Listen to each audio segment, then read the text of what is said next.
La lluvia torrencial de finales de verano caía sobre la ciudad como si quisiera ahogarlo todo.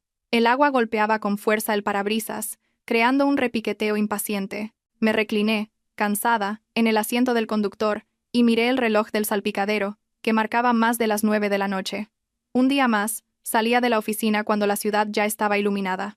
La presión de los objetivos de ventas del tercer trimestre pesaba tanto sobre mis hombros que no tenía ánimo para disfrutar de la insólita frescura de la lluvia nocturna. El coche salió lentamente del garaje subterráneo del edificio de oficinas. Los faros barrían la cortina blanca de agua, revelando los charcos que salpicaban el asfalto. De repente, mi mirada se detuvo en la marquesina desierta de una parada de autobús. Al otro lado de la calle, una pequeña figura se encogía de frío. Entrecerré los ojos para ver mejor y reconocí a Eulalia, la mujer del servicio de limpieza temporal que solía trabajar en la planta de mi empresa. Eulalia tendría la edad de mi madre en el pueblo, con un cuerpo delgado y sufrido, un rostro surcado por las arrugas de una vida dura y, sobre todo, una notable dificultad para caminar debido a una pierna coja. A menudo la veía afanada limpiando el pasillo. A veces le daba una fiambrera con comida o una botella de agua, y ella siempre lo agradecía tímidamente con su marcado acento extremeño. A esa hora, seguro que los autobuses ya habían terminado su servicio. Al verla temblar bajo la destartalada marquesina, agarrando con fuerza una raída bolsa de plástico, una indescriptible sensación de pena se apoderó de mí. Bajé la ventanilla del coche y grité por encima del ruido de la lluvia. «Señora Eulalia, es muy tarde. ¿A dónde va? Los autobuses ya no pasan». Eulalia se sobresaltó y levantó la vista. Sus ojos nublados se esforzaron por enfocarme, con una expresión de pánico fugaz antes de volver a bajar la cabeza. Con un hilo de voz dijo: «¿Es usted, señorita Alondra?» Yo espero a que escampe para volver a casa andando». Su apartamento de alquiler estaba en un barrio obrero de Vallecas, detrás del lujoso complejo residencial donde yo vivía. Con esa pierna dolorida tardaría más de 1 hora en llegar. Incapaz de ignorarla, abrí la cerradura de la puerta del copiloto y le grité: «Suba, señora, me pilla de camino, la llevo a casa». Con una lluvia así, ¿cuándo va a llegar si va a pie? Eulalia dudó un largo rato, mirando su vieja ropa de trabajo, y luego el lujoso interior del coche, con una expresión llena de reparo. Tuve que insistir una vez más. Solo entonces se acercó con cautela, arrastrando con dificultad su pierna dolorida para subir al coche. Se sentó pegada a la ventanilla como si temiera ensuciar el asiento. Durante todo el trayecto, el silencio en el coche fue casi asfixiante, roto únicamente por el monótono compás de los limpiaparabrisas. Intenté iniciar una conversación para que se sintiera más cómoda. Con la pierna así, ¿por qué no descansa unos días? En la empresa no la obligarían a esforzarse tanto. Eulalia seguía con la cabeza gacha, sus manos ásperas entrelazadas con fuerza, y su voz temblaba. «Tengo que trabajar, señorita. En el pueblo hay muchas cosas que necesitan dinero. Mientras este viejo cuerpo pueda moverse, tengo que seguir trabajando». Sus palabras me conmovieron, recordándome a mi propia madre en el pueblo, que también se había sacrificado de esa manera para que yo pudiera estudiar y convertirme en alguien. El coche giró en un callejón estrecho que conducía a su bloque de pisos. La tenue luz amarillenta de las farolas proyectaba sombras cambiantes sobre su rostro curtido. Cuando el coche se detuvo por completo frente al decrépito portal, Eulalia abrió la puerta apresuradamente, con un aire de urgencia, como si huyera de algo terrible. Pero justo cuando la puerta se entreabrió, se detuvo de repente, se giró y me miró fijamente a través del cristal. Su mirada ya no tenía el temor habitual, sino que brillaba con una extraña mezcla de determinación y compasión. Se acercó a la ventanilla y susurró, pero lo suficientemente alto para que yo escuchara cada palabra: «Señorita Alondra, usted es una buena persona. Escuche mi consejo. Esta noche, después de las 11, no encienda la luz del dormitorio. Quédese quieta en la oscuridad y observe». Dicho esto, Eulalia se alejó cojeando a toda prisa. Su encorvada figura desapareció rápidamente tras la densa cortina de lluvia, dejándome paralizada en el coche, sumida en una profunda confusión. ¿Qué significaba esa advertencia? ¿Por qué después de las 11? ¿Y por qué a mí? Un escalofrío me recorrió la espalda, no por el aire acondicionado del coche, sino por una vaga e incipiente inquietud. Pisé el acelerador y conduje hacia el garaje de mi edificio, pero las palabras de aquella mujer coja resonaban en mi mente como una maldición. Al entrar en mi espacioso y acogedor apartamento, encontré a Damián, mi marido, sentado en el sofá viendo las noticias financieras. Al verme llegar, se levantó de un salto para recibirme. Su sonrisa era tan cálida como siempre. Damián me quitó el bolso de la mano. con su voz grave y llena de preocupación. ¿Por qué has vuelto tan tarde hoy, cariño? ¿Te has mojado con la lluvia? Te he preparado agua caliente para que metas los pies. Al ver sus gestos afectuosos, mi corazón se ablandó un poco, y me recriminé por ser tan paranoica por el comentario casual de una empleada de la limpieza. Damián era el marido ideal con el que muchas mujeres soñaban, apuesto, con una carrera sólida y sobre todo siempre atento y cariñoso con su esposa. Llevábamos 3 años casados y, aunque aún no teníamos hijos, nuestra vida matrimonial siempre había sido tranquila y feliz. Me cambié de ropa, comí rápidamente la sopa caliente que había preparado y me fui a la cama, pero las palabras de Eulalia seguían resonando en mis oídos como una aguja clavándose en mi cerebro. El reloj de la pared avanzaba inexorablemente hacia las 11. Apagué la luz del dormitorio, me di la vuelta, de espaldas a Damián, y fingí una respiración regular, como si estuviera profundamente dormida. La habitación se sumió en una oscuridad densa, solo rota por la luz de la calle que se filtraba por las rendijas de las cortinas, creando tenues franjas de luz en el parqué. Unos 10 minutos después, oí un leve crujido a mi lado. Damián se incorporó y me observó en silencio durante un buen rato. Luego, con sumo cuidado, apartó la manta y se levantó de la cama. No fue al baño, como yo pensaba, sino que se dirigió directamente al armario, cogió una chaqueta fina y salió sigilosamente de la habitación. Mi corazón latía con fuerza en mi pecho, impulsado por una mezcla de curiosidad y miedo. Tenía que descubrir la verdad. Esperé unos minutos más. Luego salí silenciosamente de la cama. Me puse una bata y caminé descalza para no hacer ruido. Al llegar al salón, vi que la puerta principal estaba entornada. El indicador del ascensor mostraba que bajaba hacia el segundo sótano. En lugar de coger el ascensor, decidí bajar por las escaleras de emergencia. El frío del hormigón en mis pies descalzos me mantuvo más despierta que nunca. Al llegar al garaje, me escondí detrás de una gran columna de hormigón, conteniendo la respiración mientras observaba el coche familiar, aparcado en un rincón apartado, justo en un punto ciego para las cámaras de seguridad. Bajo la tenue luz amarillenta del garaje, vi a Damián de pie, y lo que me dejó absolutamente atónita fue que la persona que estaba frente a él era Eulalia, la sufrida mujer de la limpieza a la que acababa de llevar a casa. Pero la Eulalia de ahora era completamente diferente. Estaba erguida, con un aire desafiante y ágil. Aquella lastimosa cojera parecía haber desaparecido sin dejar rastro. Me tapé la boca para reprimir un grito de sorpresa, y aguzé el oído para escuchar su conversación. Damián la miraba con fastidio, hablando en un tono cortante. «Mamá, ¿por qué me mandas un mensaje a estas horas? Ya te dije que estamos en una fase delicada. Que limitáramos los encuentros. ¿Y si Alondra sospecha algo?» La palabra mamá, salida de la boca de mi marido, fue como un martillazo en mi cabeza, haciendo que todo a mi alrededor se tambaleara. Eulalia frunció los labios. Su voz era mordaz, muy diferente de su habitual timidez. «Vaya, si no te mando un mensaje, ¿ibas a ignorarme? ¿Qué pasa con lo de las tierras del pueblo? La familia está que trina». Damián suspiró, sacó una carpeta rosa del bolsillo de su chaqueta y se la metió bruscamente en la mano. «Aquí está, la escritura de la propiedad a tu nombre. Cógelo y disfruta de tu jubilación». Eulalia cogió la escritura y la examinó con avidez, sus ojos brillando con codicia. Sonrió con sorna. «Así me gusta, mi niño bueno. Pero tienes que darte prisa. Estoy harta de este teatro de limpiar y fingir que estoy tullida». Damián miró a su alrededor y bajó la voz, con un tono calculador. «Mamá, aguanta el papel unos meses más. Espera a que la tonta de Alondra se vaya. En cuanto termine los trámites de la herencia, toda esta casa y su empresa serán nuestras». Me quedé paralizada detrás de la columna, temblando de pies a cabeza. Cada una de sus palabras era como un cuchillo afilado que desgarraba mi corazón.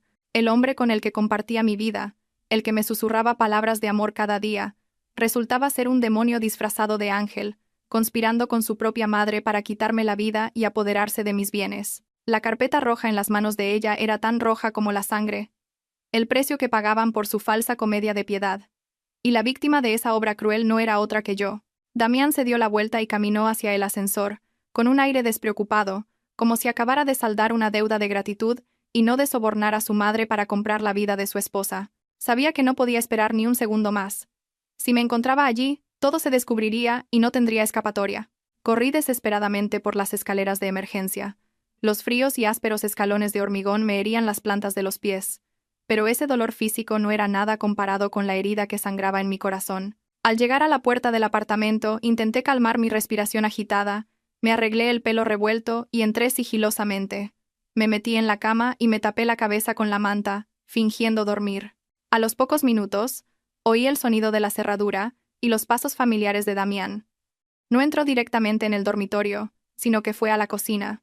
El tintineo de los platos resonaba en la noche silenciosa, agudo y estridente. Un momento después, la puerta del dormitorio se abrió y se encendió la tenue luz de la mesilla de noche. Damián me sacudió suavemente el hombro. Su voz era tan dulce que me dio náuseas. Cariño, despierta y tómate la medicina. Ya he preparado la infusión. Fingí estar somnolienta, entrecerrando los ojos para mirar el tazón de líquido oscuro y humeante que sostenía. El fuerte olor a hierbas medicinales me revolvió el estómago, no de hambre, sino de pura repugnancia. Damián soplaba con ternura cada cucharada, sonriendo. Tuve que pedírsela a un curandero de las montañas. Este hombre tiene muy buena mano. Bébetela para reponer fuerzas. Este año, tenemos que darle un nieto a mis padres para que estén contentos. Mirando el tazón en sus manos, recordé sus frías palabras en el garaje. Espera a que la tonta de Alondra se vaya. Resultaba que todo su cuidado y atención, esas infusiones que me preparaba cada noche, no eran más que herramientas para llevar a cabo su siniestro plan. Contuve las náuseas, cogí el tazón con manos temblorosas y fingí un puchero. Está muy amargo. ¿Puedo no beberlo? ¿O lo bebo mañana? Damián frunció el ceño. Su expresión mostró una leve contrariedad, pero mantuvo su tono persuasivo. Venga, cariño, lo que amarga, cura. Bébetela caliente para que haga efecto. Te he preparado unos caramelos de jengibre. Su falsa paciencia solo confirmaba la peligrosidad de esa bebida. Respiré hondo. Levanté el tazón. Pero luego, fingiendo un malestar estomacal, hice una mueca y lo dejé sobre el tocador. Tengo que ir al baño. Creo que cené demasiadas cosas frías. Déjalo ahí. Ahora mismo salgo y me lo tomo.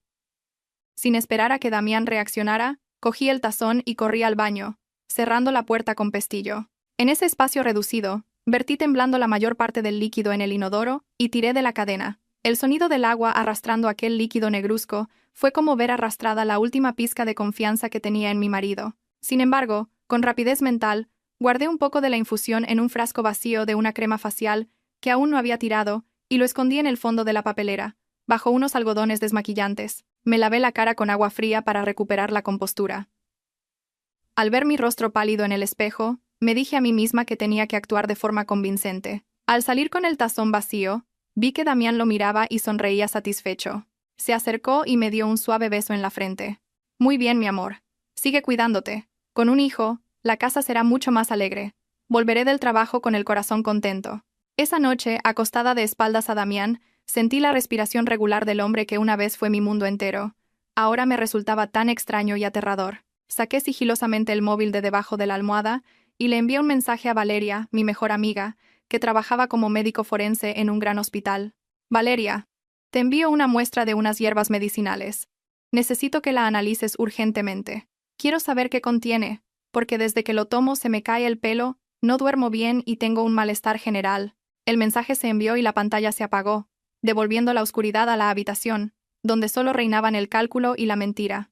A la mañana siguiente, en cuanto Damián salió de casa para ir a la empresa, llamé a Valeria. Su voz al otro lado sonaba extrañamente apresurada y seria, sin el tono juguetón de siempre. Alondra, ¿dónde estás? Escúchame, deja de beber esa cosa negra inmediatamente. ¿Sabes lo que contiene? Mi corazón se encogió. Un mal presentimiento me invadió. Intenté mantener la calma y pregunté: ¿qué pasa? Dímelo sin rodeos. Puedo soportarlo. Valeria respiró hondo y dijo cada palabra como si fueran agujas clavándose directamente en mis tímpanos. He hecho un análisis preliminar de la muestra que me enviaste esta mañana. Contiene niveles extremadamente altos de plomo y mercurio. Esto no es una infusión para fortalecer el cuerpo ni para la fertilidad. Es un veneno crónico. Si lo bebes continuamente durante varios meses, en el mejor de los casos sufrirás insuficiencia hepática y renal. En el peor, infertilidad permanente e incluso la muerte. El teléfono casi se me cae de las manos. Infertilidad permanente, insuficiencia hepática y renal. Resultaba que Damián no solo quería que muriera lentamente para apoderarse de mis bienes, sino que también quería destruir mi capacidad de tener hijos. Sabía perfectamente la presión que ejercía su familia sobre el tema de tener un heredero. Si yo no podía tener hijos, sería la excusa perfecta para divorciarse de mí con todas las de la ley o tener una amante abiertamente, y luego echarme a la calle con las manos vacías y un cuerpo enfermo. Tragué mis lágrimas. Le di las gracias a Valeria y le pedí que mantuviera el secreto. Justo al colgar, el teléfono volvió a sonar. En la pantalla aparecía, mi amor, junto a una foto de Damián en un aeropuerto. Me enviaba un mensaje diciendo que había surgido un asunto urgente en la empresa y que tenía que irse de viaje unos días para solucionar un problema en una obra. Sabía de sobra que era solo una excusa. Seguramente quería pasar tiempo con su madre, Eulalia, para planear su siguiente movimiento, o simplemente, para evitarme mientras el veneno hacía efecto. Respiré hondo y escribí una respuesta, añadiendo algunos emoticonos de caras tristes y corazones. Claro, cariño. Ten mucho cuidado en el viaje. Come bien. En casa seré buena y seguiré tomando la infusión que me preparaste mientras espero tu regreso. Tras enviar el mensaje, lancé el teléfono al sofá, con una sensación de asco que me subía por la garganta. No podía quedarme de brazos cruzados esperando la muerte. Tenía que convertir esta casa en una trampa para atrapar a esos lobos con piel de cordero. Esa tarde, llamé a un técnico para que instalara un sistema de cámaras en miniatura, camufladas como detectores de humo y enchufes. Coloqué una en el salón, otra en el dormitorio y, especialmente, una en el despacho privado de Damián, un lugar al que normalmente me prohibía entrar con la excusa de la confidencialidad de los documentos de la empresa. Al ver cada rincón de la casa en la pantalla de mi móvil, me sentí como una cazadora tejiendo pacientemente su red. Por la noche Damián me hizo una videollamada. En la pantalla estaba en una lujosa habitación de hotel, con la camisa desabrochada y una expresión de agotamiento fingido por el trabajo. Se quejó. Te echo mucho de menos, cariño. Resolver estos problemas me está dando un dolor de cabeza terrible. Solo quiero volver a casa contigo. Yo sonreí con dulzura, pero mis ojos escudriñaban discretamente el fondo. En la mesita de café de una esquina había un conocido bolso de mujer de color burdeos, el mismo que Eulalia llevaba el día que la llevé a casa. Fingí no haber visto nada y le dije con voz mimosa. Yo también te echo de menos. Intenta terminar pronto y vuelve conmigo. Me siento muy sola en casa. Damián se rió, me prometió algunas cosas bonitas y colgó. La pantalla se oscureció y mi sonrisa se desvaneció. En el espejo vi a una mujer desconocida, con una mirada fría y calculadora. A partir de hoy, la esposa ingenua y enamorada había muerto. Solo quedaba una alondra que aprendía a sobrevivir entre bestias, lista para sacar las garras y protegerse. 2 días después, Damián regresó a casa con una expresión radiante, cargado de productos del campo que, según él, eran especialidades de la montaña para que yo recuperara fuerzas. Al ver su exagerada amabilidad, sentí náuseas, pero fingí alegría y recibí los regalos con entusiasmo. Damián me abrazó con fuerza. Un sutil perfume de mujer barato, mezclado con el olor a sudor de su camisa, me obligó a contener la respiración para no apartarlo. Dijo: voy a darme una ducha. Estoy hecho un asco. Echa un vistazo a la fruta. Es toda de primera. Esperé a que el sonido del agua en el baño comenzara a fluir y corrí al despacho de Damián. Normalmente, guardaba su portátil como si fuera oro, llevándoselo a todas partes o encerrándolo bajo llave. Pero hoy, quizás por exceso de confianza o por creer en su coartada perfecta, lo había dejado sobre el escritorio, con la pantalla aún encendida en modo de espera. Contuve la respiración y puse las manos en el teclado. La contraseña.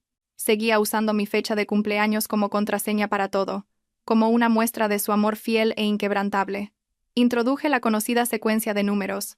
La pantalla parpadeó y se abrió el escritorio. Una amarga ironía me invadió. Usaba mi cumpleaños para proteger los sucios secretos con los que pretendía hacerme daño. No tenía mucho tiempo.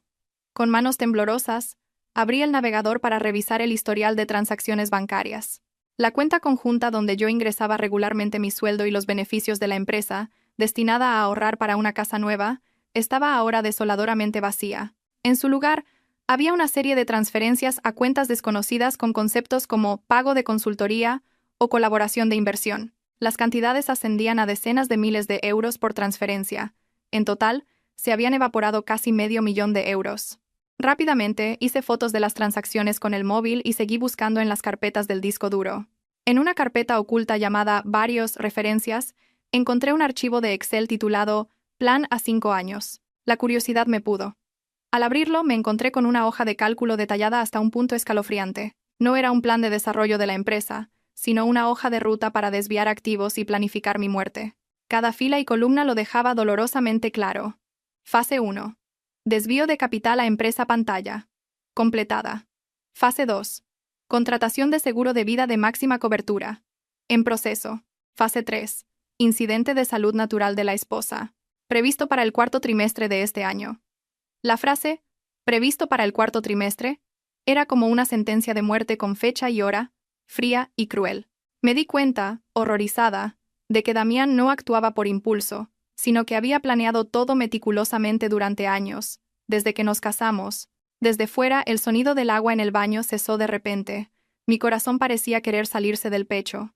Rápidamente, conecté un pequeño USB que había preparado. Con manos temblorosas, copié todos los datos importantes.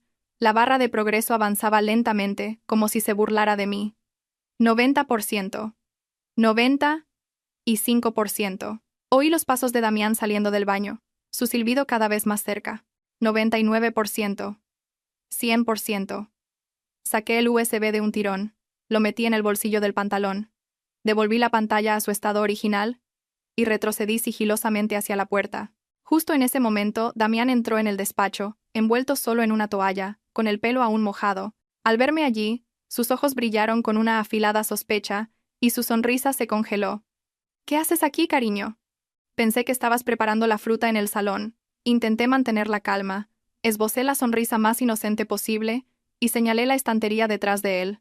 Estaba buscando el libro de cocina que dejé aquí el otro día. Quería ver cómo preparar algunas de las frutas que has traído, pero no lo encuentro. Damián me miró fijamente durante un momento. Luego su expresión se relajó. Se acercó, me rodeó la cintura con sus brazos y susurró. ¿Qué libros ni qué nada a estas horas? Mañana te lo busco. Ahora vamos a la cama. Te he echado mucho de menos. Dejé que me abrazara, pero en el bolsillo de mi pantalón, mi mano apretaba con fuerza el frío USB, la prueba de los crímenes del hombre que compartía mi cama. A la mañana siguiente, con la excusa de una reunión con un cliente, salí para encontrarme con el detective privado que había contratado después de aquella fatídica noche de lluvia. La cafetería estaba escondida en un callejón tranquilo. La suave música de fondo no lograba calmar mi tensión. El detective puso sobre la mesa un grueso expediente, y con un gesto serio, lo empujó hacia mí. Señorita Alondra, sus sospechas están totalmente fundadas. De hecho, la verdad es mucho más complicada de lo que imagina. Abrí el expediente con manos temblorosas. La primera página era un informe sobre Eulalia. Su nombre real era Eulalia García, natural de un pueblo pobre de Extremadura, pero lo que me dejó estupefacta fue el apartado de relaciones familiares. En el certificado de nacimiento de Damián, el hombre que yo creía huérfano de niño y criado en un orfanato, figuraba claramente el nombre de su madre, Eulalia García. Resultaba que la historia de su infancia desdichada y su lucha por salir adelante, que tantas veces me había contado para conmoverme, era solo un guión perfectamente fabricado. El detective señaló una foto tomada a escondidas. En ella, Eulalia vestía elegantemente, con gafas de sol, bajando de un coche caro frente a un edificio de oficinas. Dijo: «La señora Eulalia no es ninguna limpiadora pobre, señorita. Es la directora jurídica de Comercial Anghang SL, una de las empresas pantalla que reciben dinero de la cuenta de su marido. Solo interpreta el papel de limpiadora para poder acercarse, vigilarla y crear la coartada perfecta para su plan». Pasé las siguientes páginas, y cada una me helaba más la sangre. Eulalia y Damián habían colaborado a la perfección. Damián, bajo el pretexto de inversiones, descapitalizaba mi empresa y transfería los fondos a la compañía de su madre mediante contratos ficticios. Ese dinero, una vez blanqueado, volvía a los bolsillos de madre e hijo en forma de propiedades inmobiliarias y coches de lujo a nombre de Eulalia. Vi fotos de ellos juntos mirando terrenos, comiendo en restaurantes de lujo. Sus sonrisas eran radiantes y satisfechas, construidas sobre mi sudor y mis lágrimas. El detective continuó. Y hay algo más. He descubierto que Damián no es hijo único. Tiene una hermana de madre, llamada Beatriz, que actualmente es la jefa de contabilidad de la principal empresa de su competencia. Es muy probable que esta hermana sea también una pieza clave en el plan para acaparar el mercado y llevar a su empresa a la quiebra. Recordé todas las veces que mi empresa había perdido contratos en el último momento, las misteriosas filtraciones de datos financieros. Todo había sido cosa de familia. Cerré el expediente sintiendo como si me hubieran dado una bofetada. Había vivido rodeada de una manada de lobos durante 3 años, creyendo ser una princesa en un castillo feliz. Damián, Eulalia y esa hermana que nunca había conocido formaban una familia unida, tejiendo una trampa para cazar una presa valiosa. Yo. Mi inocencia y mi confianza habían sido las armas más afiladas que usaron para apuñalarme. Pagué al detective y salí de la cafetería con el expediente en la mano. El sol del mediodía me daba de lleno, cegándome, pero por dentro sentía un frío invernal. Pensé en mis padres en el pueblo, esos humildes agricultores que habían vendido las tierras de la familia para darme el capital inicial. Siempre habían estado tan orgullosos de su yerno huérfano y emprendedor. Si supieran la verdad, se morirían de pena. Apreté los puños, las uñas clavándose en mi piel. No dejaría que se salieran con la suya. Querían convertirme en su marioneta, pues yo me convertiría en la titiritera. Querían mi patrimonio. Haría que lo devolvieran todo, céntimo a céntimo, y que pagaran con su propia libertad. Saqué el móvil y llamé a un viejo amigo que trabajaba en la agencia tributaria. Mi voz sonaba firme. Hola, Mateo. Tengo unos documentos muy interesantes sobre evasión de impuestos y blanqueo de capitales de unas cuantas empresas fantasma. ¿Te interesaría echarles un vistazo? Esa noche, la cena transcurrió en una atmósfera asfixiante, a pesar de que la mesa estaba llena de platos caros que Damián había encargado de un restaurante. Me sirvió un trozo de salmón.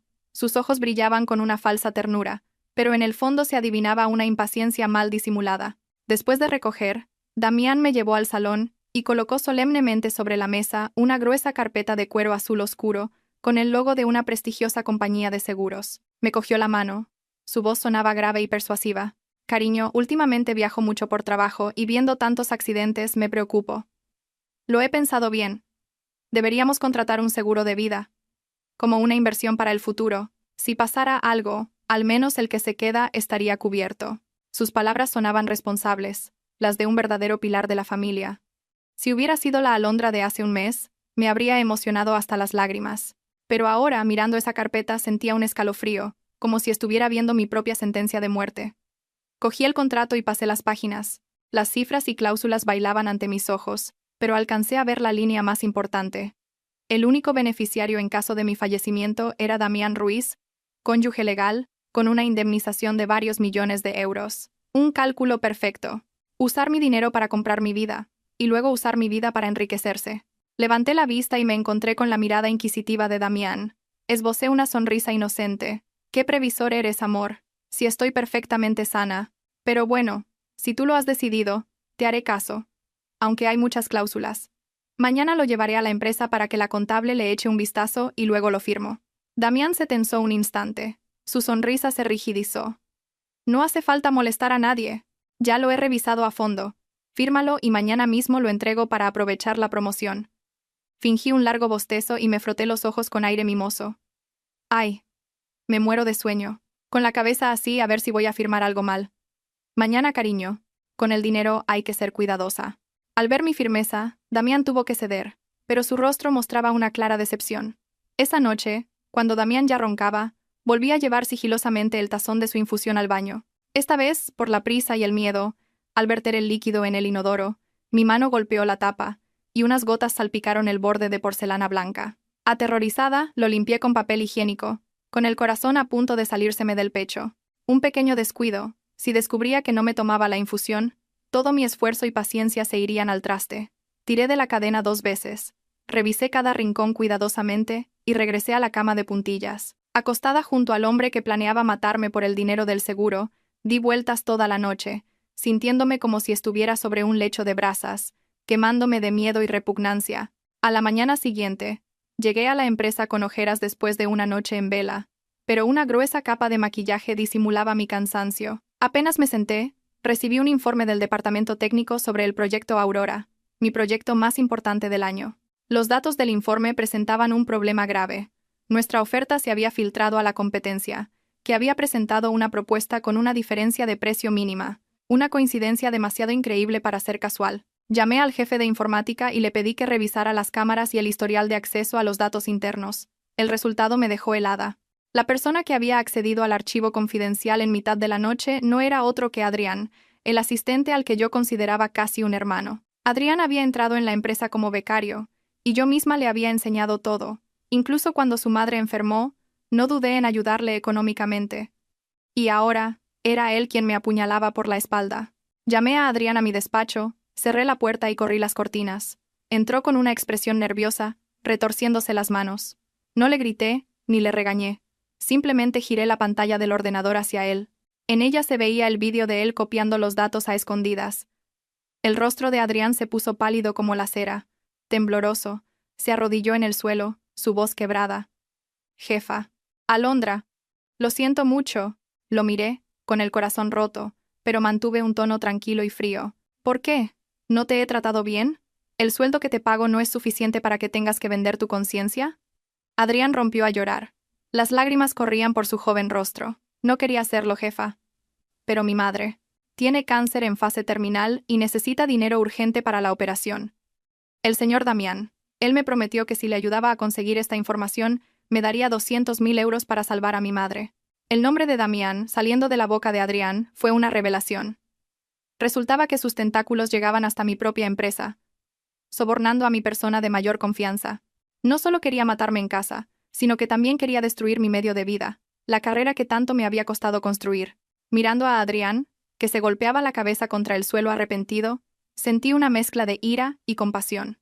Era solo un peón lamentable en el tablero de ajedrez de la ambición de mi marido. Me levanté y me acerqué a la ventana. Mirando el ajetreo de la gente en la calle, reflexioné sobre la crueldad del dinero. Damián había explotado la devoción filial de un joven para convertirlo en un traidor, pero se equivocaba. Pensaba que el dinero podía comprarlo todo. Yo usaría el corazón de la gente para derrotarlo. Me volví y miré a Adrián a los ojos. Mi voz se volvió firme. Levántate. Llorar no soluciona nada. Ahora, ¿quieres salvar a tu madre y enmendar tu error? ¿O quieres ir a la cárcel por espionaje industrial? Adrián se levantó torpemente. Sus ojos enrojecidos me miraban con miedo, pero también con un atisbo de esperanza. Saqué del cajón un dossier que me había enviado el detective y lo arrojé sobre la mesa frente a él. Eran pruebas de la verdadera situación financiera de Damián, ahogado en deudas de juego, préstamos de usureros con intereses desorbitados y, lo más importante, completamente arruinado. Dije con frialdad, míralo bien. El hombre que te prometió 200.000 euros está más endeudado que nadie. ¿De dónde va a sacar el dinero? Solo te está engañando. Te usará y luego te dejará tirado para que afrontes las consecuencias legales, mientras tu madre sigue sin dinero para su tratamiento. Adrián cogió los papeles, sus manos temblaban, su rostro pasó del miedo al asombro, y luego a una ira incontenible. Apretó los dientes y arrugó los papeles en su mano. Maldito sea, me juró que tenía el dinero preparado, que en cuanto le enviara los datos me haría la transferencia. Resulta que me ha engañado. Se ha atrevido a jugar con la vida de mi madre. La indignación de un hijo acorralado transformó a Adrián. Supe que era el momento perfecto para darle la vuelta a la situación, para convertir a Adrián de traidor en mi arma más afilada. Le serví un vaso de agua, mi voz se suavizó. Te adelantaré todo el dinero para la operación de tu madre. Considéralo un préstamo que me devolverás trabajando. Pero a cambio, tienes que hacerme un favor. Adrián levantó la cabeza de golpe, sus ojos llenos de gratitud y determinación. Jefa, usted ha salvado a mi madre. Mi vida es suya. Haré lo que me pida, incluso matar a ese cabrón. Negué con la cabeza. No necesito que hagas nada ilegal. Quiero que sigas trabajando para él. Adrián me miró confundido. Sonreí con misterio. Sigue fingiendo que has conseguido la información, mantén el contacto con él como si nada. Pero a partir de ahora, toda la información que le envíes tendrá que pasar por mi revisión y edición. Quería usar a Adrián para filtrar información falsa, para atraer a Damián y a quienes estuvieran detrás de él a la trampa que les estaba preparando. Adrián asintió repetidamente, comprendiendo. Entendido. Seré un agente doble. No se preocupe. Actuaré de forma convincente. No sospechará nada. Unas horas después de que Adrián se fuera, me envió una grabación de la llamada que acababa de tener con Damián. En la grabación, la voz de Damián sonaba extremadamente ansiosa. Instaba a Adrián a enviar los datos y mencionó un nombre que me sobresaltó. Don Ignacio, dijo. Date prisa. Don Ignacio está esperando noticias. Si esto sale bien, no te dejará tirado. El dinero es lo de menos. El nombre de Ignacio me sonaba familiar. Busqué en mi memoria y me di cuenta, horrorizada, de que se trataba de don Ignacio Morales, un importante accionista de la empresa, a quien yo siempre me había dirigido con respeto. Don Ignacio era conocido por ser un hombre serio y de pocas palabras, que siempre me apoyaba en las reuniones del consejo, interpretando el papel de una figura paterna amable, pero ahora, a través de las palabras de Damián, se revelaba como el cerebro detrás de todo. Le pedí al detective que investigara más a fondo la relación entre Damián y don Ignacio. El resultado me heló la sangre. Resultaba que eran parientes lejanos del pueblo. Y lo que era aún más aterrador, don Ignacio estaba directamente relacionado con la muerte de mis padres. Hace 20 años, mis padres tuvieron problemas económicos, y los acreedores los presionaron hasta el punto de que tuvieron que venderlo todo y tomar una decisión desesperada. Y el acreedor cruel de entonces, según los archivos, se llamaba Ignacio Morales. Me quedé sentada en mi despacho, aturdida. Los dolorosos recuerdos de la infancia volvieron como una avalancha. La imagen de mis padres trabajando sin descanso, las noches en vela preocupados por las deudas, y luego, el fatídico día en que me dejaron sola en el mundo. Siempre había pensado que fue mala suerte, un negocio fallido. Pero resultaba que todo había sido una conspiración sangrienta para apoderarse de sus bienes.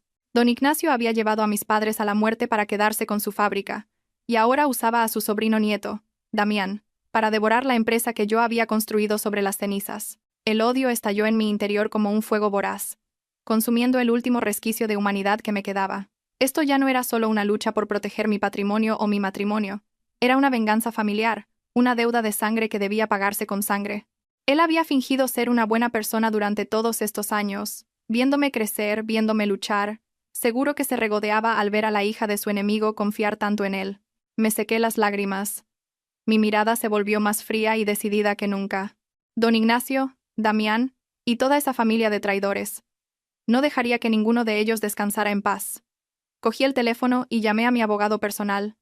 Mi voz sonaba extrañamente tranquila. Prepara los expedientes, por favor.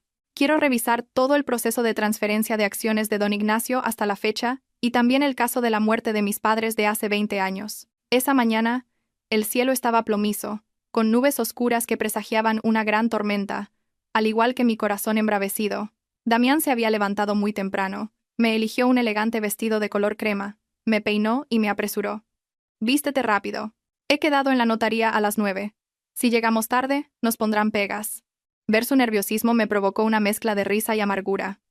El hombre con el que compartía mi vida estaba ansioso por tasar mi vida en cifras sin alma sobre un papel de seguros. Subí al coche con desgana, maquillándome deliberadamente para parecer pálida y débil. Durante el trayecto, Damián no dejaba de cogerme la mano. Su mano estaba fría y sudorosa, y de vez en cuando apretaba con tanta fuerza que me dolía. Hablaba sin parar de un futuro maravilloso, de una casa nueva, de viajes por Europa, pero nunca mencionó quién disfrutaría de todo eso cuando yo ya no estuviera. Miré en silencio por la ventanilla. La ciudad bullía de gente, cada uno con sus propias preocupaciones. ¿Quién podría imaginar que dentro de este coche de lujo se estaba representando una cruel obra sobre la naturaleza humana? Al llegar a la notaría, Damián me acercó una silla, colocó el grueso expediente sobre la mesa y miró al notario con avidez, como si quisiera que se diera prisa. «Rápido». La empleada me miró con compasión, me tendió un bolígrafo y señaló dónde firmar. «Señora Alondra, lea atentamente las cláusulas y firme aquí, aquí y aquí». Cogí el bolígrafo. Mi mano temblaba fingiendo debilidad. La punta tocó el papel, pero no logré trazar una línea. Damián, a mi lado, respiraba agitadamente sobre mi nuca, susurrando con urgencia. «Firma, cariño. Firma rápido. Y nos vamos a casa a descansar». «Estás cansada, ¿verdad?». Respiré hondo, a punto de firmar, cuando de repente me agarré el pecho, boqueando como si no pudiera respirar. El dolor era fingido, pero el miedo era real. Dejé caer la cabeza sobre la mesa. El bolígrafo cayó al suelo con un chasquido seco. «Me duele. Me duele mucho, Damián». «El corazón», musité, poniendo los ojos en blanco antes de desplomarme en la silla. Damián se quedó pálido, aterrorizado. Me sacudió con fuerza. «Alondra, Alondra, ¿qué te pasa? No me asustes». La oficina se sumió en el caos. Alguien llamó a una ambulancia, otro fue a por agua. En medio de la confusión observé de reojo la expresión de Damián. Estaba realmente asustado, no por perder a su esposa, sino por miedo a que muriera antes de firmar la transferencia de bienes y el contrato de seguro. La ambulancia llegó rápidamente. Me llevaron directamente al hospital donde trabajaba Valeria, tal y como habíamos planeado. En urgencias, Valeria y su equipo actuaron a la perfección. El pitido de las máquinas y las órdenes médicas resonaban, mientras Damián, al otro lado del cristal, caminaba de un lado a otro como un animal enjaulado. Un rato después, Valeria salió con expresión seria, se quitó la mascarilla y negó con la cabeza. «Señor Damián, tiene que prepararse. La situación de Alondra es mucho peor de lo que esperábamos». Damián se abalanzó sobre ella, agarrándola del brazo. Su voz temblaba. «¿Qué le pasa a mi mujer, doctora? Estaba perfectamente bien». Valeria suspiró y le mostró unos resultados de análisis falsificados con gran detalle. Sufre una insuficiencia cardíaca de grado 3, además de signos de fallo hepático y renal severo debido a una intoxicación crónica acumulada. Necesita ser hospitalizada de inmediato para un tratamiento intensivo. pero el pronóstico es muy reservado. Debería avisar a la familia y prepararse para lo peor. Al oír la palabra intoxicación, un extraño brillo apareció en los ojos de Damián, una mezcla de miedo a ser descubierto y de satisfacción porque el veneno había funcionado. Bajó la cabeza para ocultar una sonrisa torcida. Su voz fingía dolor. ¿Cómo ha podido pasar? Cariño, amor mío. ¿Cómo puedes dejarme así? Yo, tumbada en la cama, escuchaba sus falsos lamentos y sentía náuseas. Su actuación era magistral, pero lamentablemente para él, la única espectadora ya conocía el guión completo.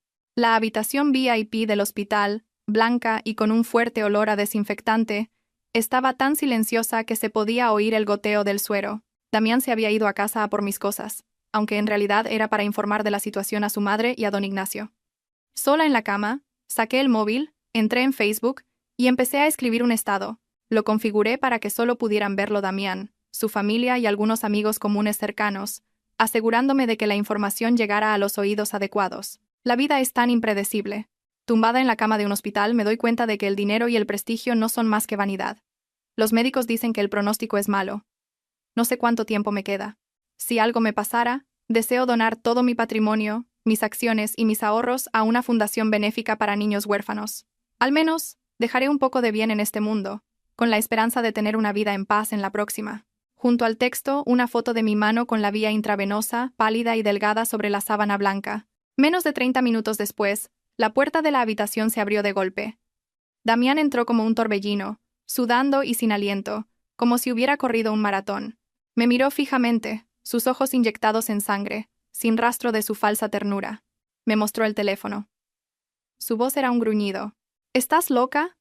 ¿Qué demonios has escrito en Internet? ¿Donar?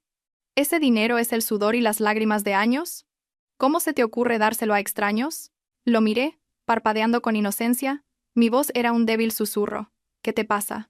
Me siento muy débil. Creo que no voy a superarlo. No tenemos hijos, y tus padres tienen su pensión. ¿Para qué quiero el dinero si me muero? Lo dejo para la sociedad, para que te traiga buena suerte. Quizás así, si te vuelves a casar, tengas pronto un hijo. Al oír esto, la cara de Damián se puso roja de ira. Estaba furioso, pero intentó contenerse para no gritarme. Se dejó caer en una silla, y me cogió la mano. Su tono era suplicante, pero sonaba forzado. No digas tonterías, cariño. Te vas a poner bien. Tenemos todo el futuro por delante. Y si pasara algo, el patrimonio debe quedar en la familia. Soy tu marido. Te he cuidado durante años. ¿Por qué no piensas en mí? Si se lo das todo a extraños, ¿quién cuidará de mí si enfermo? Retiré mi mano y me di la vuelta, fingiendo sollozar. Estás sano y eres capaz. No te costará ganar dinero. Ya lo he decidido. El abogado vendrá esta tarde para hacer el testamento. Quiero irme en paz. No me lo impidas. Si me quieres, deberías apoyarme. Damián se levantó de un salto y empezó a caminar por la habitación como una fiera herida, tirándose del pelo, la codicia grabada en su rostro. No, no estoy de acuerdo. Eres mi mujer. Tus bienes son también míos. No tienes derecho a decidir sin consultarme, gritó, olvidando su papel de marido ejemplar. Me volví y lo miré. Con una expresión de decepción y dolor. Todo actuado, por supuesto. ¿Te importa más el dinero que yo? Estoy a punto de morir, y a ti solo te preocupa el dinero. Mis palabras fueron como un jarro de agua fría que lo hizo reaccionar. Se dio cuenta de que se había excedido, y rápidamente cambió de tono, arrodillándose junto a la cama. No, no es eso, cariño. Es que me preocupa que tomes decisiones precipitadas en este estado. Descansa. Ya hablaremos de esto más tarde. No llames al abogado todavía, ¿vale? Dicho esto, salió corriendo seguramente a llamar a su equipo de asesores. Viendo su espalda apresurada, esbocé una sonrisa fría. Después de que Damián se fuera, le envié un mensaje a Eulalia, citándola en una cafetería cerca del hospital, con la excusa de que necesitaba que me comprara algunos artículos de higiene femenina que me daba vergüenza pedirle a mi marido. Eulalia llegó con un aire furtivo, todavía con su ropa de trabajo, pero con un llamativo anillo de oro en el dedo, seguramente el último regalo de su querido hijo. Al verme pálida, sonrió falsamente. «Señorita Alondra, ¿qué hace aquí tan enferma? Si necesita algo solo tiene que pedírmelo». La invité a sentarse, pedí un zumo de naranja, y la miré a los ojos con tristeza. «Señora Eulalia, ya sé cómo estoy. No creo que me quede mucho tiempo. Hoy no la he llamado por eso, sino porque me preocupo por usted. Quiero darle una noticia». Eulalia me miró confundida, jugueteando con el borde de su blusa. ¿Qué noticia, señorita? Diga, la escucho. Saqué mi móvil y le mostré una foto que el detective me había enviado esa mañana. En la foto, Damián abrazaba por la cintura a una chica muy joven y elegante, entrando en un concesionario de coches. La chica era, nada menos que la hija de un socio de negocios al que Damián intentaba acercarse. Le pasé el móvil a Eulalia y susurré: «Mire bien, es mi marido, y su hijo, ¿verdad? Está saliendo con esa señorita. He oído que le ha prometido casarse con ella en cuanto su mujer muera». La cara de Eulalia cambió por completo. Su mano temblaba al coger el móvil. Añadí otro golpe psicológico. «¿Sabe una cosa? El otro día fui a que me leyeran el futuro. La vidente me dijo que en mi casa hay un espíritu maligno, que la persona que lo ha provocado tiene un karma muy pesado. También dijo que quien haga daño a alguien de mi edad, a esta hora, sufrirá una maldición de infertilidad, y que sus hijos nunca levantarán cabeza, y que esa persona será abandonada por sus propios hijos cuando ya no les sirva». Eulalia, una mujer de pueblo y supersticiosa, al oír las palabras infertilidad y abandonada, se quedó pálida como un muerto. Tartamudeó. ¿Es eso cierto? ¿La vidente dijo eso de verdad? Asentí repetidamente y le cogí la mano, áspera y callosa. 100%, señora. Además, oí a Damián hablar por teléfono. Dijo que en cuanto consiguiera mi dinero, la mandaría a usted a una residencia en el pueblo para quitársela de en medio y traer a su joven amante a disfrutar de la vida. Piénselo. Usted se ha sacrificado tanto tiempo, ¿y al final va a ser otra mujer la que lo disfrute todo? Mis palabras golpearon directamente el miedo y el egoísmo más profundos de Eulalia. Quería a su hijo, pero se quería más a sí misma. Toda su vida de intrigas y sacrificios había sido para asegurarse una vejez tranquila. Ahora, al oír que su hijo planeaba abandonarla, su confianza comenzó a tambalearse. Retiró la mano, sus ojos se movían sin cesar, sudando a mares. ¿Él se atrevería a hacerme eso? Soy su madre, suspiré, con una expresión compasiva. El dinero ciega a la gente, señora. Yo estoy a punto de morir. Ya no me importa nada. Solo me da pena que todo su esfuerzo haya sido en vano. Piénselo bien, si quiere conservar algo de buena suerte. Si no quiere que la maldición caiga sobre usted, ayúdeme, que también es ayudarse a sí misma. Dicho esto, me levanté, pagué y me fui lentamente, dejando a Eulalia paralizada en medio de la ruidosa cafetería. En su mente, seguramente, se libraba una feroz batalla entre el amor maternal y el instinto de supervivencia. Al salir de la cafetería, cogí un taxi hacia una dirección en un viejo y decrépito bloque de pisos en las afueras. Allí vivía el viejo Anselmo, el antiguo chofer de la fábrica de mis padres hace más de 20 años. Anselmo estaba ahora anciano y frágil. Vivía solo en una humilde y húmeda casa. Al verme me miró fijamente durante un rato y luego rompió a llorar. Señorita Alondra, ¿qué mayor está? Es igualita a su madre». Me senté en el desvencijado banco de madera y cogí sus manos delgadas. Con un nudo en la garganta le dije: «Anselmo, cuénteme la verdad sobre el accidente de entonces. Sé que no fue mi padre quien lo provocó, ¿verdad?».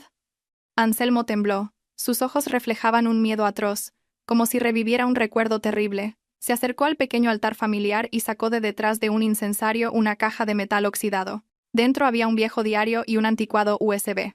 «Señorita, he vivido con este remordimiento durante años, pero no me atrevía a hablar. Me amenazaron con matar a toda mi familia.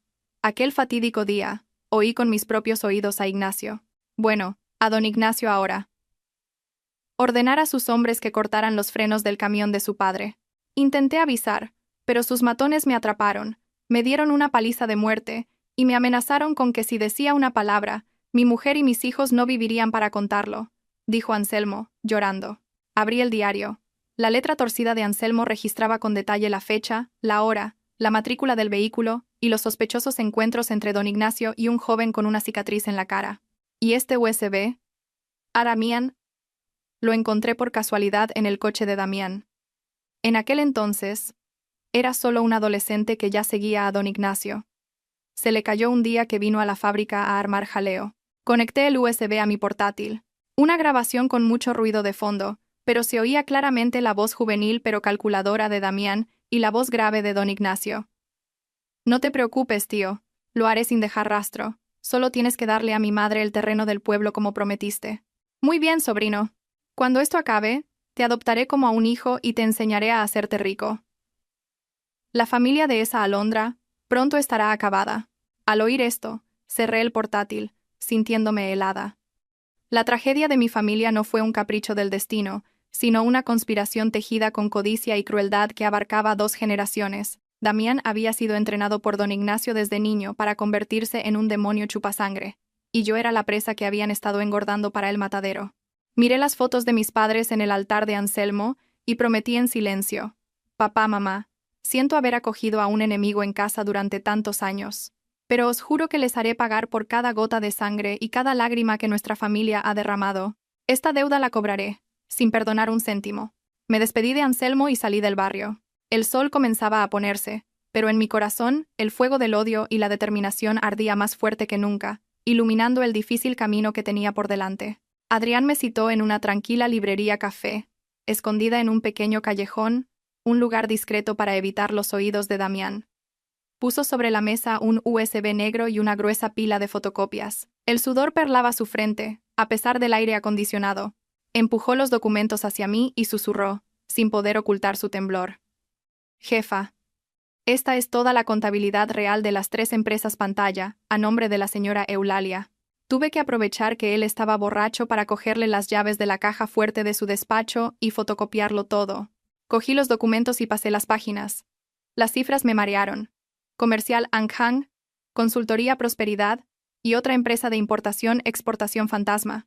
Todas eran pozos sin fondo que desangraban mi compañía. Cientos de contratos ficticios firmados bajo conceptos grandilocuentes como consultoría estratégica o gastos de representación. Cada transferencia era de cientos de miles de euros. La cantidad total desviada en los últimos 2 años era una cifra astronómica. Lo más aterrador era la sofisticación de su método. Damián no figuraba en ningún papel. Todo lo firmaba Eulalia o lo delegaba en extraños. Él movía los hilos desde la sombra, como una araña venenosa tejiendo su tela, manteniéndose legalmente limpio, mientras el dinero fluía hacia sus bolsillos. Vi la firma torpe de Eulalia en los recibos, la letra temblorosa de una mujer con poca educación, cegada por la codicia y convertida en un peón por su propio hijo. Respiré hondo para calmar la ira que hervía en mi interior. Esta era la prueba irrefutable que necesitaba, no para destruirlos de inmediato, sino para sembrar en ellos el pánico. Miré a Adrián, con determinación. Has hecho un gran trabajo. Ahora prepararé un dossier anónimo y enviaré copias de estos documentos a la agencia tributaria y a la unidad de delincuencia económica y fiscal. No denunciaremos a Damián directamente todavía. Dejaremos que las autoridades investiguen primero a las empresas de Eulalia.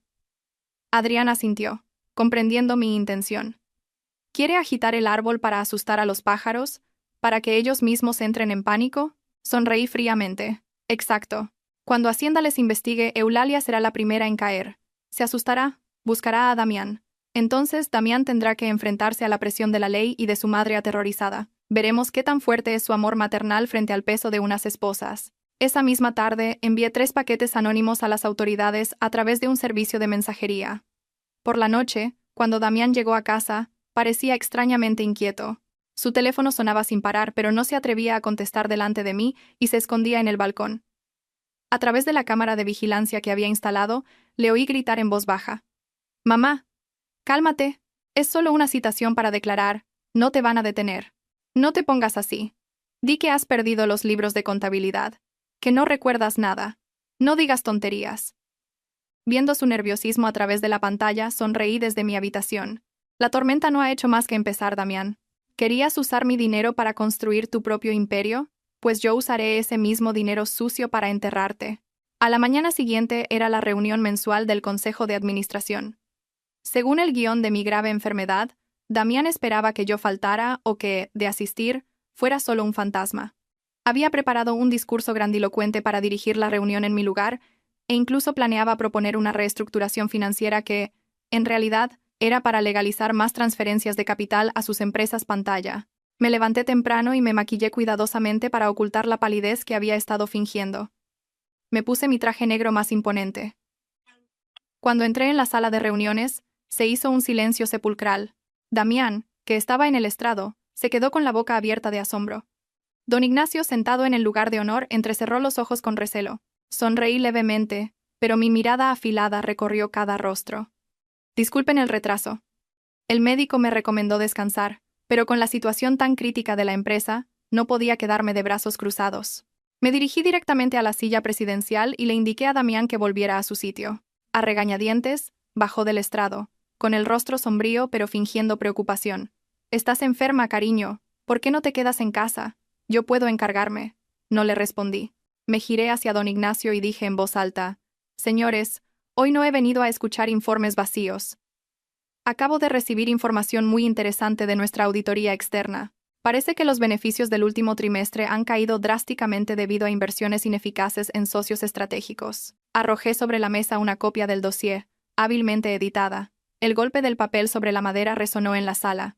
Comercial Anghang, Consultoría Prosperidad. Nombres muy sonoros que, en realidad, nos están haciendo perder millones. Quiero preguntar al subdirector Damián, y también a usted, don Ignacio, que aprobó estas colaboraciones, ¿cómo explican estas pérdidas? La tensión en la sala era palpable. Los otros accionistas empezaron a murmurar, cogiendo los documentos y mostrando su indignación.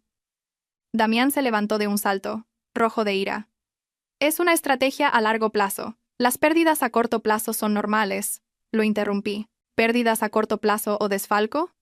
La agencia tributaria ya ha empezado a investigar estas empresas. Si descubren nuestra conexión, ¿qué pasará con nuestra reputación?» Al oír la mención de Hacienda, don Ignacio palideció. Era un zorro viejo, y sabía la gravedad del asunto. Inmediatamente, se volvió hacia Damián. Su mirada pasó de la afabilidad a una fría crueldad. «Señor Damián, confíe en usted para esta área de inversión. ¿Cómo ha permitido que ocurra esto? Yo solo aprobé basándome en sus informes de viabilidad. No imaginé que actuaría con tanta negligencia». Damián miró a don Ignacio, incrédulo. El tío al que idolatraba, el que había movido los hilos, ahora se lavaba las manos y le echaba toda la culpa delante de todos. «Tío Ignacio, ¿por qué dices eso? Si fuiste tú quien», tartamudeó Damián, intentando defenderse. Don Ignacio golpeó la mesa y gritó: «¡Cállate! Si te atreves a hacerlo, atrévete a asumirlo. Propongo la suspensión inmediata del señor Damián para facilitar la investigación interna». Observé la escena, disfrutando de cómo los lobos se devoraban entre ellos. La alianza diabólica comenzaba a resquebrajarse. Don Ignacio había elegido sacrificar un peón para salvar al rey. Damián se quedó plantado en medio de la sala, solo y humillado, mirando a don Ignacio con un odio profundo. Damián salió de la empresa furioso. No fue directamente a casa, sino que condujo hasta el viejo apartamento donde había alojado a Eulalia para su papel de limpiadora. Yo lo seguía desde mi coche, a una distancia segura, viendo las imágenes en directo de la cámara que había colocado en su maletín esa mañana. Nada más entrar, Damián pateó una silla de plástico. El estruendo fue ensordecedor. Eulalia, que estaba cosiendo, corrió hacia él al ver su expresión asesina. «Hijo, ¿qué pasa? ¿Ha ocurrido algo en la empresa?» Damián, sin decir palabra, le dio una bofetada con todas sus fuerzas. ¡Zas! El sonido seco me hizo estremecer, incluso a través de la pantalla. Eulalia cayó al suelo, llorando. ¿Por qué me pegas?» Damián la señaló, gritando como una bestia. «Por tu culpa. Todo por tu culpa. ¿Cómo has podido ser tan torpe y dejar que se filtren los libros? Ahora Hacienda nos investiga, y el viejo de Ignacio me ha echado toda la culpa. ¿Sabes que estoy a punto de perderlo todo?» Eulalia temblaba, las lágrimas corrían por su rostro. Yo no sé nada». «Hijo, ¿qué vamos a hacer ahora?» Damián se desplomó en una silla, tirándose del pelo. Luego, levantó la vista y miró a su madre con una frialdad cruel. «Solo queda una cosa. Si te llama la policía, tienes que declararte culpable de todo. Di que lo hiciste tú sola, que sacaste el dinero sin mi conocimiento. Eres vieja. Unos años en la cárcel no te harán daño. Yo tengo todo un futuro por delante. No puedo ir a la cárcel». Eulalia se quedó paralizada, mirando al hijo por el que había sacrificado su vida. Tartamudeó. ¿Me pides que vaya a la cárcel por ti? Estoy vieja y enferma. ¿Cómo voy a sobrevivir ahí dentro?» Damián soltó una risa torcida y espantosa. «Si no vas tú, ¿quién va a ir? ¿Yo? Si voy a la cárcel, ¿quién te va a mantener? Sacrifícate un poco por tu hijo. ¿Qué más da? Y recuerda, no menciones mi nombre ni el de don Ignacio. Si no, no me culpes por ser un mal hijo». Dicho esto, se levantó y se fue, sin molestarse en ayudar a su madre, que seguía en el suelo. Eulalia lo vio irse. Sus sollozos ahogados sonaban como el lamento de un animal herido. Apagué la pantalla y guardé el valioso vídeo.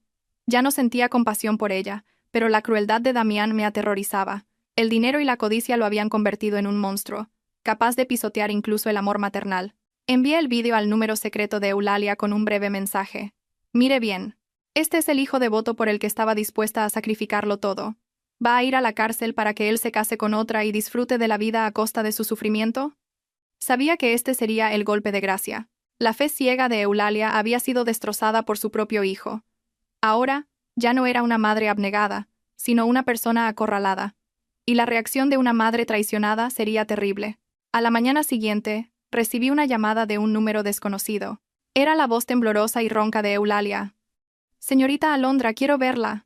Tengo algo que darle». La cité en un pequeño templo en las afueras, un lugar tranquilo y apartado, perfecto para confesiones tardías. Cuando llegué, Eulalia ya estaba sentada en un banco de piedra, con un aspecto desolado. Una de sus mejillas todavía estaba hinchada y amoratada por la bofetada. No se atrevía a mirarme a los ojos. Sacó de su bolsa un pequeño paquete de papel y una vieja llave. «Señorita Alondra, este es el paquete de veneno que Damián me dio para cocinarle. No lo usé todo. Guardé un poco porque tenía miedo de pasarme con la dosis y que muriera al instante», sollozó. «Y esta es la llave del armario de mi apartamento, donde guarda los sellos falsos y los libros de contabilidad con el reparto del dinero con don Ignacio». Cogí el paquete, sintiendo un peso en el corazón. Era la prueba clave para acusarlo de intento de asesinato. Miré a Eulalia y le dije en voz baja: «¿Por qué me lo da? ¿No teme que su hijo vaya a la cárcel?» Eulalia levantó la vista, sus ojos llenos de un dolor y una desesperación infinitos. «Él ya no me considera su madre. Me pegó, me pidió que fuera a la cárcel por él. Tenía usted razón, he sacrificado mi vida por él para que me trate como a un perro». Me cogió la mano, que estaba helada. «Señorita Alondra, sé que he hecho mal. He sido cruel y codiciosa. Pero no quiero morir en la cárcel por un crimen que no cometí para salvar a un hijo desagradecido. Testificaré. Lo contaré todo a la policía. Solo le pido que interceda por mí, que me consigan una sentencia reducida. Solo quiero volver a mi pueblo y vivir lo que me queda de vida». Miré a la mujer que tenía delante, digna de lástima y de desprecio. Era culpable, pero también víctima de su propia educación errónea y de una codicia sin límites. Asentí y le apreté la mano. «De acuerdo. Prometo pedir clemencia para usted si confiesa con sinceridad. Pero tiene que escucharme. Hasta que la policía intervenga, actúe como si no hubiera pasado nada. Siga interpretando el papel de la madre obediente que asume la culpa, para que no sospechen y no se deshagan de las pruebas». Eulalia se secó las lágrimas y asintió repetidamente. «La escucharé. Haré lo que me diga. Ahora solo confío en usted». El encuentro terminó con el sonido de las campanas del templo, pero mi corazón aún no estaba en paz. Salí del templo bajo el sol de la mañana. Sabía que la mayor tormenta aún estaba por llegar. Con la ayuda de Eulalia, tenía en mis manos el haz de la victoria para darle la vuelta a esta partida mortal. «Damián, Ignacio, esperad. Vuestro fin está muy cerca». El rumor de que yo guardaba una copia de seguridad de todos los datos y los libros de contabilidad en una caja fuerte secreta en mi chalet de las afueras llegó a oídos de Damián. Adrián había cumplido su misión de agente doble a la perfección. Le susurró a Damián, con expresión grave, que yo planeaba entregar esa caja fuerte a la policía en 2 días. Para unos hombres al borde del abismo como Damián y don Ignacio, esa noticia era como el último salvavidas en medio de una inundación. Esa noche, una tormenta repentina descargó sobre la ciudad. Relámpagos rasgaban el cielo negro. Yo estaba sentada en un coche de policía camuflado, aparcado a cierta distancia de la verja del chalet, sumida en la oscuridad y un silencio asfixiante. A mi lado, varios agentes de policía observaban atentamente los monitores de vigilancia. La tensión era máxima. Poco después de la 1 de la madrugada, una furgoneta negra se acercó sigilosamente con los faros apagados. 3 figuras bajaron del vehículo. Con la visión infrarroja de la cámara, reconocí la figura encorvada de don Ignacio, la prisa de Damián y los pasos vacilantes de Eulalia, a quien Damián arrastraba detrás. La había obligado a ir, quizás para vigilar, o peor aún, para culparla del robo si los descubrían. Ver a esa anciana arrastrada por su propio hijo bajo la lluvia me provocó una mezcla de amargura e indignación. Forzaron la puerta trasera y entraron en el despacho donde estaba la caja fuerte. Yo había desactivado la alarma sonora, pero aún enviaba una señal silenciosa a la central, para que creyeran que su intrusión había sido un éxito. En la pantalla, Damián iluminaba con una linterna mientras intentaba forzar la caja fuerte con un taladro y una palanca. Don Ignacio, a su lado, no dejaba de mirar el reloj y apremiarlo. «Date prisa. ¿Qué haces que tardas tanto?» «Va a amanecer», siseó. Damián sudaba a mares. «Lo intento. Esta caja fuerte es importada. Tiene una cerradura de alta seguridad. Eulalia se acurrucaba en un rincón, aterrorizada. Después de casi media hora, un chasquido seco resonó. La pesada puerta de la caja fuerte se abrió. Damián y don Ignacio se abalanzaron como polillas a la luz, metiendo las manos para coger las supuestas pruebas. Pero en ese instante, se quedaron petrificados. La caja estaba vacía. No había libros, ni USB. Solo una hoja de papel en blanco que yo había dejado en el centro, con una frase escrita en tinta roja.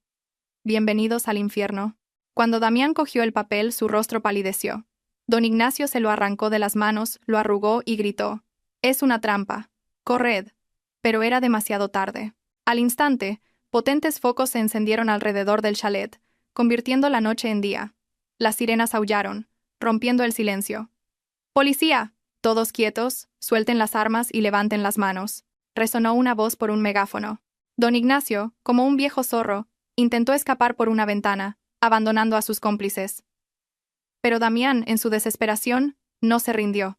Sacó una navaja que llevaba escondida y se abalanzó hacia un rincón de la habitación. Contuve la respiración. No corrió hacia la policía, sino hacia su propia madre. Agarró a Eulalia por el pelo, le echó la cabeza hacia atrás y le puso la navaja en el cuello. «¡Atrás! ¡Todos atrás o la mato! ¡No iré a la cárcel!», gritaba, con el rostro descompuesto. Eulalia se quedó inmóvil, mirando a su amado hijo con los ojos desorbitados. No luchó, no gritó. «Hijo, ¿qué haces? Soy yo, tu madre», susurró, su voz rota por la lluvia. Pero Damián había perdido toda humanidad. Apretó la navaja, haciendo un pequeño corte del que empezó a brotar sangre. «Madre, por tu culpa estamos en esto. Tú me pariste, así que tú tienes que salvarme». Sus palabras eran veneno. Abrí la puerta del coche para salir, pero un agente me detuvo. En ese momento de máxima tensión, un disparo de advertencia resonó. Aprovechando la distracción de Damián, los agentes de operaciones especiales se abalanzaron sobre él, lo derribaron y le quitaron la navaja. Inmovilizado en el suelo, Damián no dejaba de maldecir. Eulalia se desplomó, agarrándose el cuello, pero sus ojos seguían fijos en su hijo mientras se lo llevaban esposado. No lloraba. Parecía que sus lágrimas se habían secado para siempre. La sala de interrogatorios era un espacio frío y gris. Yo observaba desde una habitación contigua a través de un espejo unidireccional. Damián estaba sentado, encogido, con el pelo revuelto y la ropa sucia. Enfrente, un experimentado inspector lo miraba con una mirada penetrante. En la sala de al lado, don Ignacio también estaba siendo interrogado. A diferencia de Damián, mantenía una actitud arrogante, negándolo todo. «Yo no sé nada. El señor Damián actuó por su cuenta. Yo soy la víctima». El inspector de la sala de Damián le puso la grabación de la declaración de don Ignacio. Al oír cómo su tío le echaba toda la culpa, llamándolo desagradecido y ladrón, Damián estalló. «Viejo cabrón. Se atreve a lavarse las manos. Fue él quien lo planeó todo. Él me enseñó a desfalcar la empresa, a crear las sociedades fantasma». La ira rompió el último vestigio de cordura de Damián. Empezó a confesarlo todo, desde la evasión de impuestos dirigida por Ignacio hasta el plan para apoderarse del patrimonio de mi familia. Él me dijo que tenía que casarme con Alondra, y luego encontrar la manera de que muriera lentamente para que la herencia pareciera legal. «El veneno también me lo consiguió él», gritaba, intentando arrastrar a su mentor al fango con él. Yo escuchaba en silencio desde fuera, sintiendo solo una profunda repugnancia. Se devoraban el uno al otro, culpándose mutuamente. Cuando la confesión fue suficiente, entré en la sala. Puse sobre la mesa el viejo USB que Anselmo me había dado. Al verlo, Damián se quedó sin sangre en las venas. Lo miré y le dije con una calma glacial: «¿Recuerdas esto? Es la grabación tuya y de don Ignacio planeando el accidente de mis padres hace 20 años. Se te cayó en la fábrica. El destino ha querido que vuelva a mis manos para enviaros a la cárcel a los dos». Damián se desplomó en la silla, derrotado. Sabía que con esa prueba, más el testimonio de Eulalia y todos los documentos, su futuro estaba sellado. Salí de la sala, dejando atrás el sonido de sus sollozos tardíos. Tras cotejar las declaraciones y las pruebas del USB, la policía reabrió rápidamente el caso del trágico accidente de mis padres. El inspector a cargo me llamó a su despacho. «Señorita Alondra, ya tenemos la conclusión oficial. El accidente de sus padres no fue una salida de la carretera ni un suicidio, como se concluyó entonces». A pesar de estar preparada, la confirmación me dolió profundamente. El inspector continuó: «El autor intelectual fue Ignacio Morales. Contrató a alguien para que cortara los frenos del camión de su padre. Su intención era causar un accidente para que sus padres resultaran heridos, y así obligarlos a venderle la fábrica a bajo precio para saldar deudas. Pero el terreno montañoso y la lluvia de aquel día hicieron que el camión se precipitara por un barranco. Sus padres lucharon hasta el final para controlar el vehículo. Nunca quisieron abandonarla. Rompí a llorar, un llanto contenido durante 20 años. Siempre había vivido con el estigma de ser abandonada, con los rumores de que mis padres se habían suicidado por las deudas. Pero no era verdad. Fueron víctimas de una codicia asesina. El inspector me entregó una vieja foto encontrada en la cartera de don Ignacio. Era él, sonriendo triunfante junto al camión siniestrado. La guardaba como un trofeo. Apreté la foto, sintiendo que la mancha sobre el honor de mis padres por fin se había limpiado, aunque el precio fuera demasiado alto. Fui directamente al cementerio. De rodillas ante sus tumbas, coloqué un ramo de crisantemos blancos y la notificación de la reapertura del caso. Papá, mamá, perdonadme por haber permitido que vuestro nombre estuviera manchado durante tantos años. Ahora podéis descansar en paz. Los que os hicieron daño pagarán por ello. El viento soplaba suavemente, como un susurro de consuelo. Me quedé allí mucho tiempo, contándoles todo. Sabía que el camino por delante sería solitario, pero la verdad me daría fuerzas para seguir. El día del juicio, el cielo estaba gris y pesado. La sala estaba abarrotada. En el banquillo de los acusados, Damián y don Ignacio esperaban. Damián, demacrado y hundido. Ignacio, aunque canoso, aún con un aire desafiante. Cuando nuestras miradas se cruzaron, en sus ojos solo vi odio. El juicio comenzó. El fiscal leyó los cargos: malversación, fraude fiscal, estafa y, el más grave, conspiración para cometer asesinato, encubierto como un accidente de tráfico hace 20 años.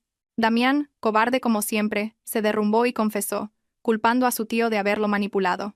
Pero Ignacio lo negó todo con vehemencia. Soy inocente, es una conspiración para destruirme. Justo cuando parecía que sus artimañas legales podían funcionar, la puerta se abrió. Un testigo clave entró en la sala, Eulalia. Temblorosa, sin atreverse a mirar a nadie, pasó junto a su hijo, una mirada de dolor infinito en sus ojos. Se paró ante el estrado y, con voz temblorosa pero firme, declaró: «Juro decir la verdad. Fue don Ignacio quien le dio el veneno a mi hijo». Sacó un viejo teléfono móvil y reprodujo una grabación que había hecho en secreto, de una discusión entre Damián e Ignacio. La voz de Ignacio resonó, cruel y clara. «Dile a ese inútil que lo haga bien. Si Alondra no muere pronto, acabaréis todos en la calle. Ya le di el veneno, que lo mezcle con la comida y punto». Al oír su propia voz, Ignacio se desplomó, derrotado. El martillo del juez resonó, dictando sentencia.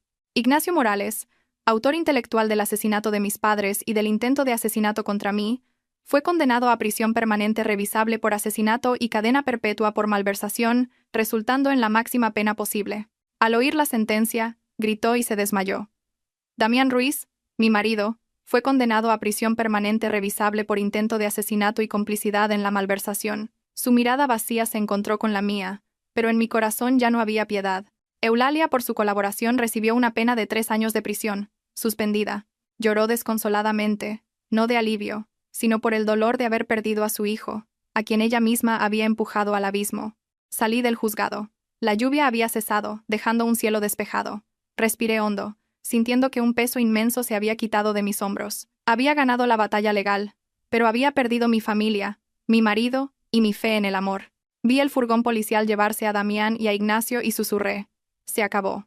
La pesadilla ha terminado». Una semana después fui a visitar a Damián a la cárcel por última vez. Separados por un grueso cristal, suplicó con la voz rota: «Alondra, por favor, pide que me reduzcan la pena. Te prometo que te compensaré el resto de mi vida». Sonreí con amargura. «Damián, ¿de verdad crees que todavía siento algo por ti después de todo? Nuestro matrimonio murió en ese tazón de veneno. Le pasé por la ranura el acuerdo de divorcio. Fírmalo. Es el último acto de bondad que haré por ti». Con manos temblorosas, firmó, sabiendo que era el fin. Cogí el papel y me fui sin mirar atrás. «Adiós, Damián. Espero que en todos estos años aprendas a ser una persona». De vuelta en la empresa, me enfrenté a un campo de batalla. Despedí a todos los secuaces de Ignacio y Damián. Fue duro, pero necesario para salvar la empresa. Luego, llamé a Adrián. Estaba nervioso, temiendo que lo despidiera. Le sonreí. «¿Cómo está tu madre?», pregunté. «Bien, gracias a usted», respondió, con los ojos llorosos. Le entregué su nombramiento como nuevo jefe de ventas. Se quedó atónito. Jefa, pero... Yo la traicioné. Todos cometemos errores, dije. Lo importante es aprender de ellos. Me has ayudado a destapar la verdad. Pero no te confundas. La confianza rota es difícil de reparar. Tendrás que demostrarme con tu trabajo y lealtad que no me he equivocado. Se inclinó profundamente. Se lo juro, jefa. No la volveré a defraudar. Sentada en mi despacho, me sentí extrañamente sola. Había ganado, pero el precio del poder era la soledad. Una tarde de otoño, mi viejo abogado de familia me citó. Sacó una caja lacada que mi madre le había confiado antes de morir. Me dijo: tu madre me pidió que te la diera solo cuando cumplieras 30 años. O si te enfrentabas a una gran crisis en tu vida y te sentías completamente sola. Abrí la caja. Dentro había una libreta de ahorros, títulos de propiedad y una carta escrita a mano por mi madre. Las lágrimas brotaron al reconocer su letra. Hija mía, comenzaba la carta, cuando leas esto, es posible que ya no estemos a tu lado. Sé que la vida es dura, y la gente, a veces, cruel. Siempre temí que tu bondad fuera explotada, especialmente por gente como tu tío Ignacio. Resulta que mi madre siempre lo supo. Con su intuición, había presentido la maldad de Ignacio, y en secreto, había creado un fondo fiduciario para mí, completamente separado de la empresa. Este dinero es para que puedas empezar de nuevo si alguna vez pierdes lo que tu padre construyó. Recuerda, el dinero se puede recuperar, pero tú eres lo más valioso. Vive fuerte y orgullosa, como un girasol. Abracé la carta llorando como una niña. En mi momento más oscuro, el amor de mis padres me había protegido desde el más allá. El abogado me explicó que el fondo, con los intereses acumulados durante 20 años, era una suma considerable. Era mío, intocable. Ese dinero me dio la fuerza para no solo sobrevivir, sino para reconstruir. Un mediodía, esperando en un semáforo, vi una figura familiar rebuscando en la basura. Era Eulalia. Vestida con harapos, recogía botellas de plástico para sobrevivir. Tras su sentencia suspendida, la vergüenza le había impedido volver a su pueblo. El semáforo se puso en verde, pero aparqué el coche y me acerqué a ella. Al reconocerme, intentó huir, avergonzada. Señora Eulalia, no tiene por qué esconderse, dije con calma. Se detuvo, temblando. Se arrodilló, suplicando perdón. Levántese, le dije, manteniendo la distancia. Su vida actual es el castigo más justo. No estoy aquí para burlarme ni para ayudarla. Solo quiero decirle que viva lo que le queda de vida en paz, y que se arrepienta. No vuelva a aparecer ante mí. El mayor perdón que puedo darle es el olvido. A partir de hoy somos extrañas. Fui al hospital para mi revisión. Valeria me recibió con una sonrisa. Buenas noticias. Los niveles de metales pesados en tu sangre han vuelto a la normalidad. Tu cuerpo se está curando. Respiré aliviada, pero añadió, con cautela, el daño en tu sistema reproductivo es real. Será difícil que puedas ser madre de forma natural. Acaricié mi vientre, sintiendo una punzada de tristeza, pero no desesperación. No importa, dije. Sobrevivir ya es un milagro. Lo de los hijos, si tiene que ser, será. Si no, seré feliz sola. Me di cuenta de que durante años había vivido para los demás, olvidando quererme a mí misma. Salí del hospital y me compré un enorme ramo de rosas amarillas, mis favoritas, las que Damián siempre había despreciado. Un domingo por la mañana, salí a correr por la ribera del Manzanares, un nuevo hábito. El sol salía, tiñendo el cielo de rosa. El río fluía, sereno, arrastrando todo a su paso, como la vida misma. Respiré hondo, sintiendo la vida en mis pulmones. No hubo un príncipe que me salvara. Solo estaba yo, Alondra, una mujer de 32 años que había sobrevivido a la traición, al veneno y a la muerte, y que ahora se mantenía firme sobre sus propios pies. Los nombres de Damián, Ignacio y Eulalia eran ya solo recuerdos lejanos, arrastrados por la corriente. Ya no los odiaba. El odio solo encoge el alma. Prefería dejar espacio para nuevos proyectos, como expandir la empresa al sector de la agricultura ecológica, el sueño inacabado de mis padres. Un barco pasó. Su sirena rompió el silencio. Sonreí. El amanecer había llegado, brillante y cálido, iluminando el renacimiento de una mujer que había atravesado la tormenta.